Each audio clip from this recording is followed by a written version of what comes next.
Have you ever felt lost in life, as if everything is covered in fog? You take a few steps forward, then realize it's the wrong path, so you step back and try another way. But that too feels uncertain. Many of us live like this, moving back and forth, unsure of where we're going, endlessly wandering, hesitating, and second-guessing ourselves. Many people wish there were a clear, reliable path to follow in life, one that if we just stuck to it, we'd never go wrong. Is there such a path? Actually, there is. It exists within the Book of Changes, the I Ching. Now, when people hear about the I Ching, many think it's mysterious or outdated. Some even say it's a book of destiny, ancient, unreadable, or merely a tool for fortune-telling. That's not true. These are all misconceptions. The I Ching wasn't created for fortune-telling.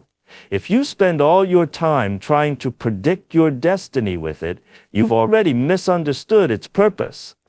The I Ching is not about predicting the future. It's about understanding how life works. It's not just ancient wisdom. It provides a framework for thinking, a way to analyze problems and guide your direction in life. Knowledge gives us information, but wisdom gives us direction.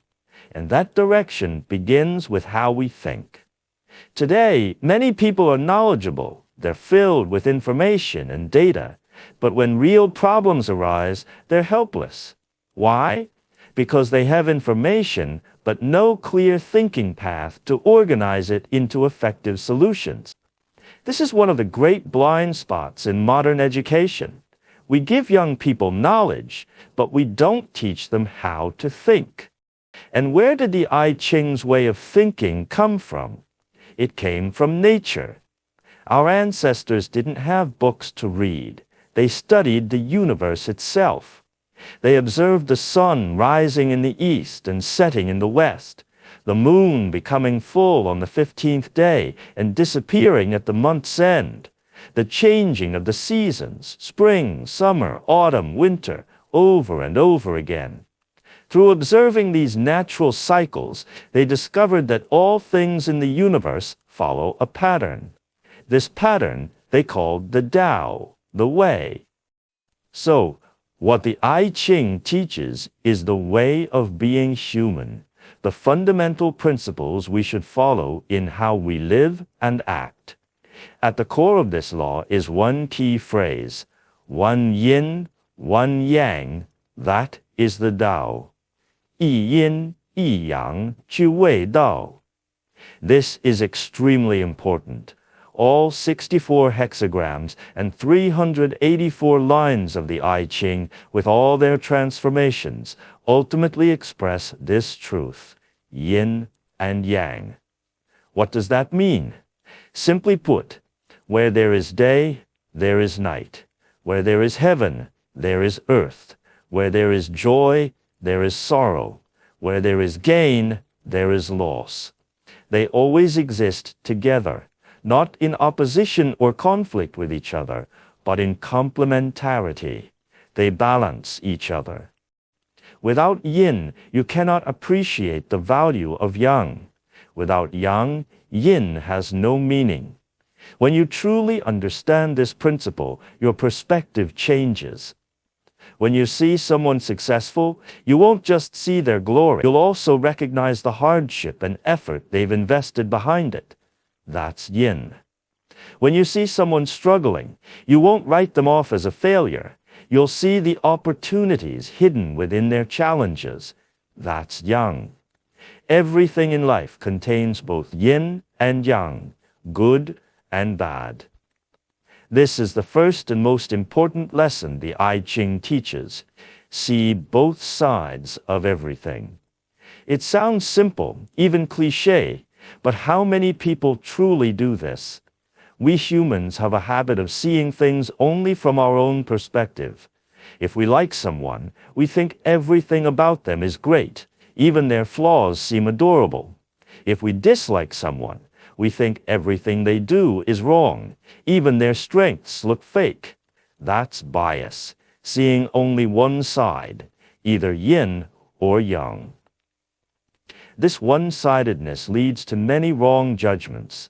When we succeed, we forget the lessons of failure. When we fail, we forget that opportunity still exists. For example, if your child scores 100 on a test, you're thrilled and proud. That's the yang side. But a wise parent also sees the yin side, the danger of pride or complacency. So they might say, "That's great, we're proud of you, but remember not to get overconfident. Keep working hard." That's balance. Likewise, if the child fails, many parents scold them harshly, only seeing the negative. But a wiser parent would find the positive side. "Let's figure out what went wrong. We'll fix it, and next time you'll improve." They turn failure into growth. That's the art of applying yin and yang in thinking. Seeing both sides isn't pessimism or compromise, it's wisdom and completeness. In Chinese culture, we value being round, balanced, and adaptable. A sharp object can pierce, but it also breaks easily. A round one, no matter how you push it, stays steady. So being round in life means having balance, seeing both sides, and acting with completeness. The second lesson is, think about the consequences. The I Ching teaches that everything changes, nothing stays still. Each hexagram evolves, yin becomes yang, fortune turns into misfortune, and vice versa. Everything is a continuous process, not a fixed state. Every decision you make, every word you speak, sets off a chain of reactions. Many people act purely on emotion or impulse. "I'm happy now, so I'll do it. I'm angry, so I'll say it." They don't pause to think, what happens after? How will this affect others? What might come next?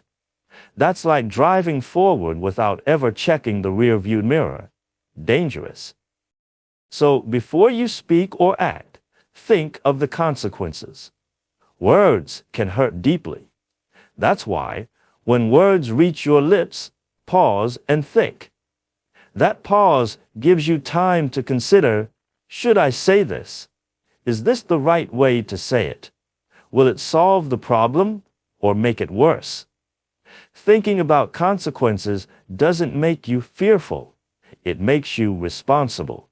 Responsible to yourself and to others. A life built on thoughtful decisions is steady and lasting.